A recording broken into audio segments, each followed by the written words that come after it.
What's up guys, it's Dags and welcome to one of my videos. So today we are showing off my ABC deck profile because yesterday I played in For the Kings Gaming, FTK Gaming Remote Dual Locals, and after 5 rounds I was 5-0, so undefeated in the event.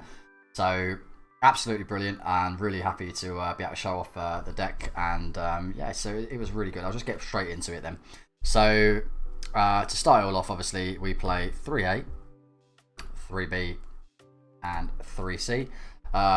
You want to maximize just seeing a ABC piece as fast as possible, so you want to get a piece plus hanger as soon as possible, so you maximize the amount of pieces you play in order to be able to facilitate that, because hanger plus piece is essentially full combo.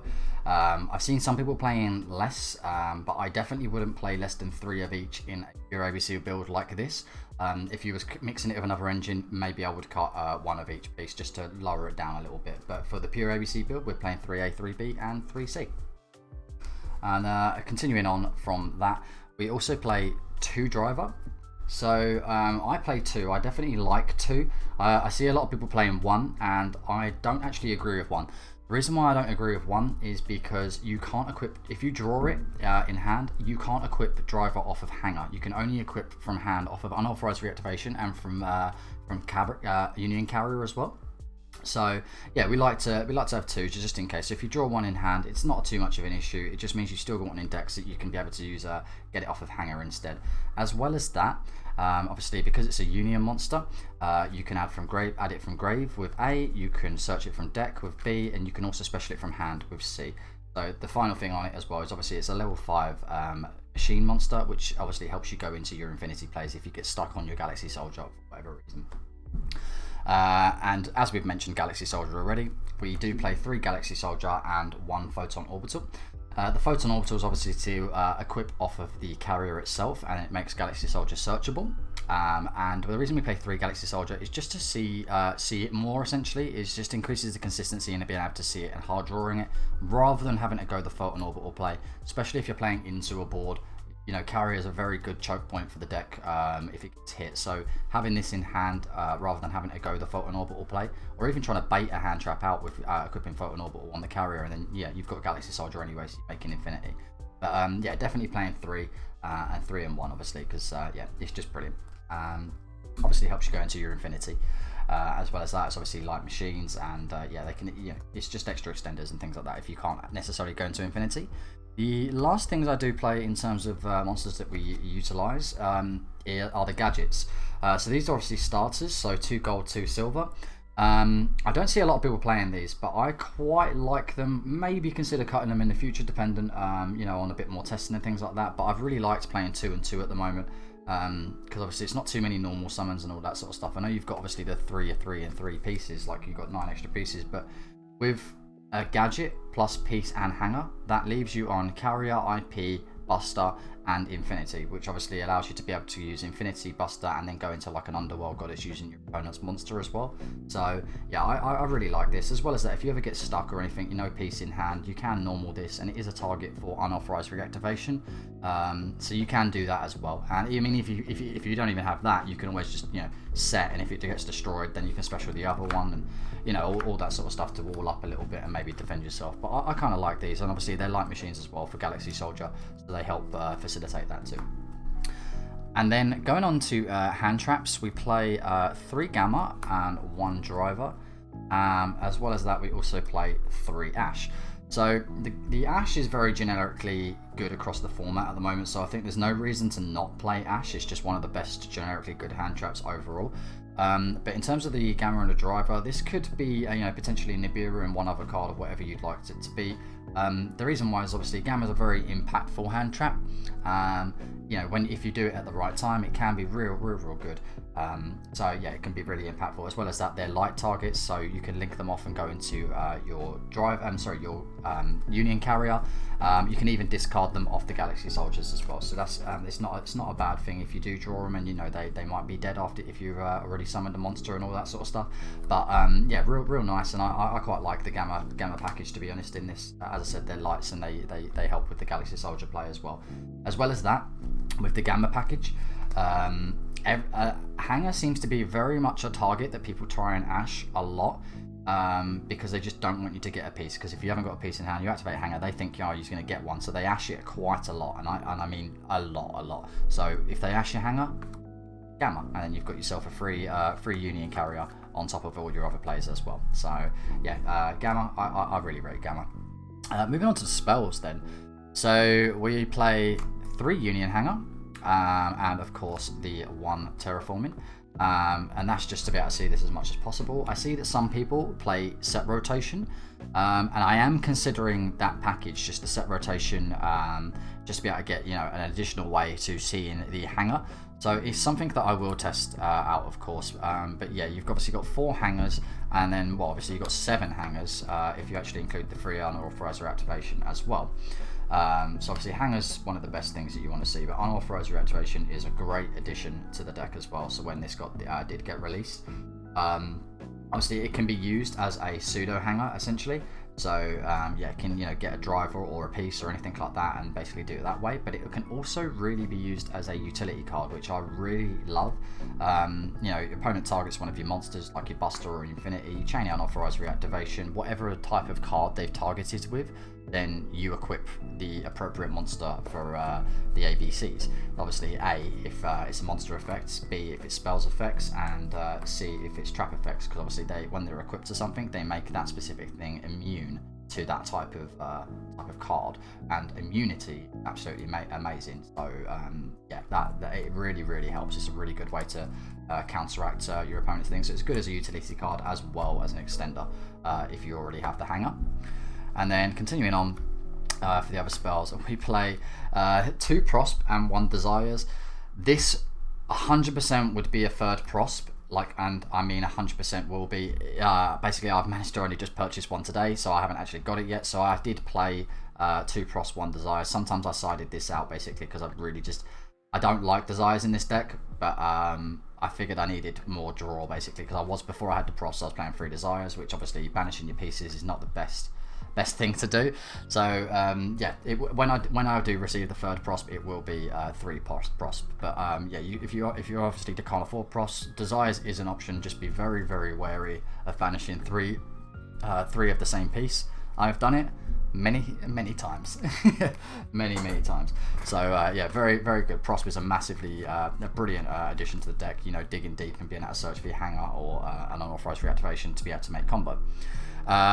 Final spell that we play is the one of Called by the Grave. This is just to help obviously stop with the hand traps and things like that. Lanciers, the cycle readers and all that sort of stuff. I know people side them, but you know, it's just generically good going like having it in the main deck anyway. But yeah, I mean, even over the event yesterday, I called by someone's cycle reader because he was going to cycle reader me and take out my pieces. So called by, yeah, really good. Sucks that it's at 1, shouldn't be at 1. It's kind of sacky at 1, but I don't make the rules. And then the final 3 cards of the main deck are 3 Solemn Strike. So I was testing this out yesterday, but I don't think I used it. I think I maybe used it once the whole event, and I did have it set with an unauthorized reactivation, and my opponent feather dusted. I chained the unauthorized reactivation, equipped a piece, got the B search because obviously it wiped all the back row. But so I haven't actually used this yet, so this is up for speculation and things like that. I just didn't really see it, and when I did see it, it either just didn't come up or I got like feather dusted or something like that. So this, I was playing imperms previously. It could be anything really for that you'd like to use. I just think strike's generically really good, but I might maybe put something in that's more appropriate for going 1st and 2nd, because yeah, obviously going 2nd. I mean, but then going 2nd is a really good side out target as well, because you just take 3 out straight away and open your spots.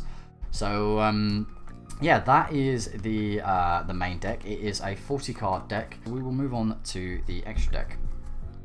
So for the extra deck, we play 3 Buster Dragon, of course, because you know he's at 3, so you want to play as many as possible. Yeah, why not? It helps with the grind game and all that sort of stuff. So you know, if you're getting through to the 3rd Buster, you're maybe you've gone into the proper grind game, and it definitely does happen, because you know, if they take out your pieces or stop your Buster being able to get pieces back, you have to restart again and trying to establish getting all the pieces you need to be able to create a Buster. But Buster is a brilliant card. Obviously the tag out effect, you know, is brilliant as well. You can play it obviously under skill drain because it tributes itself as cost. It's no longer on field. Buster, one of the best boss monsters ever. And then we play the Infinity and the Nova. That's obviously for the Galaxy Soldier package. Yeah, just to be able to go up in that. It also obviously helps you play around Nibiru a bit better. So if they're good in Nibiru, they have to do it before the Nova, really, which means by that point you will have all 3 pieces engraved for your ABC Buster. So if they're Nibiru, you just end on Buster, which it doesn't sound amazing, but 1 Buster can be pretty impressive. But alongside the Cyber Dragon Nova and the Infinity, we do also play the 1 Mechaba, because I keep getting stopped on my Nova, and I mean, all the time. Most of the time, if someone's going to stop me or Nibiru me, they always seem to wait till I'm actually into the Nova, because they don't anticipate you playing the Mechaba. So if they do Nibiru you or stop your Nova for whatever reason, then yeah, Mechaba is obviously a B-Tech Infinity. You just have to discard instead as cost for the negate, instead of, you know, just attaching one. Another thing that's really good as well is obviously if you go up against Dogmatica and they Maximus, you send your own Nova and then you get a special Mechaba for free as well. So there's that interaction, and I quite like that. A worst case scenario, it's one of the targets for prop. Mechaba, really good addition to have, and help out if you do get stopped on that. So we get into our Link monsters now. And we play 1 Carrier, because Carrier is absolutely amazing. This is what obviously can get you Driver or get you Photon Orbital equipped and everything like that, and go about that play. Yeah, for Carrier is just, you know, it's played in the deck it's meant to be played in. So that's why. We also play Platinum Gadget. Platinum Gadget is for the times when you've gone through your Carrier, or you've got the weirder hand where you've just got loads of pieces in hand, so just, you know, get them out of hand basically. But it's, you know, it's the other light machine target you'd go into in terms of a Link too, but you normally always go for Carrier. If I'm honest, most of the time, if I prosper, this is one of the targets that's going almost pretty much every time. So yeah, but it is good to have. It is good to have. And then we also play the IP Masquerena. This is obviously to be able to do if you're in else opponent's turn. So you chain IP, chain Busters, effect attribute itself, get your 3 monsters back, and then you can link off, go Underworld Goddess, Avramax, even Appaloosa. IP is absolutely brilliant in this deck because of obviously just being able to recycle monsters all the time. And then we've got, for the final Link 2, we do have a Nightmare Phoenix. It's just a generic Link 2 that can out back row, and it also helps you to link climb as well. Obviously, if it's underneath Carrier or anything like that as well, you get to draw a card and do all of that sort of shenanigans as well. So yeah, Nightmare package is obviously yeah, you just want the Nightmare Phoenix because it's a generic good Link 2. And we also play the Unicorn as well. This is for our link climbing plays. Like I said, if you've already gone through like Carrier and IP and all that sort of stuff, you make Phoenix, you can climb up into Unicorn, and then that will allow you to climb up into access code as well. But yeah, Unicorn, really good out and all that sort of stuff to things, you know, obviously just shuffling it back. But yes, it's mainly just to link up into an access code and be able to finish games. So here is the bit that's probably a bit controversial about the extra deck, but I have 4 Link 4s, and I am probably going to cut one of them. I just do not know which one it's going to be yet. To be honest, it's not going to be either of these 2. It'll be one of them 2 if I am going to cut one.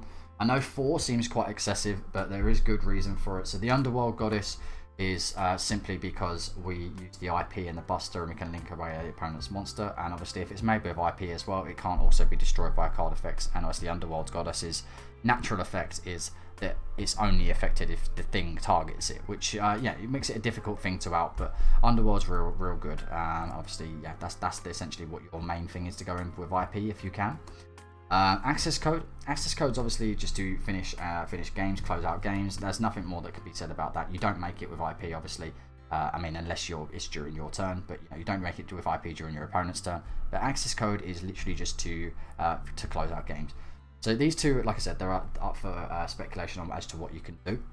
But we go for the Appaloosa because, again, we can make it with the IP, make it so it can't be destroyed by card effects, or just hard make it in general as well. And there's a lot of decks that rely on their monster effects. So, for example, if I had like Buster Infinity, IP, and Carrier, I would have used my Buster Infinity first, then maybe IP'd off into Appaloosa against something like maybe Drytron or Virtual World, or there's a lot of other decks that just use monster effects, Dragon Link even.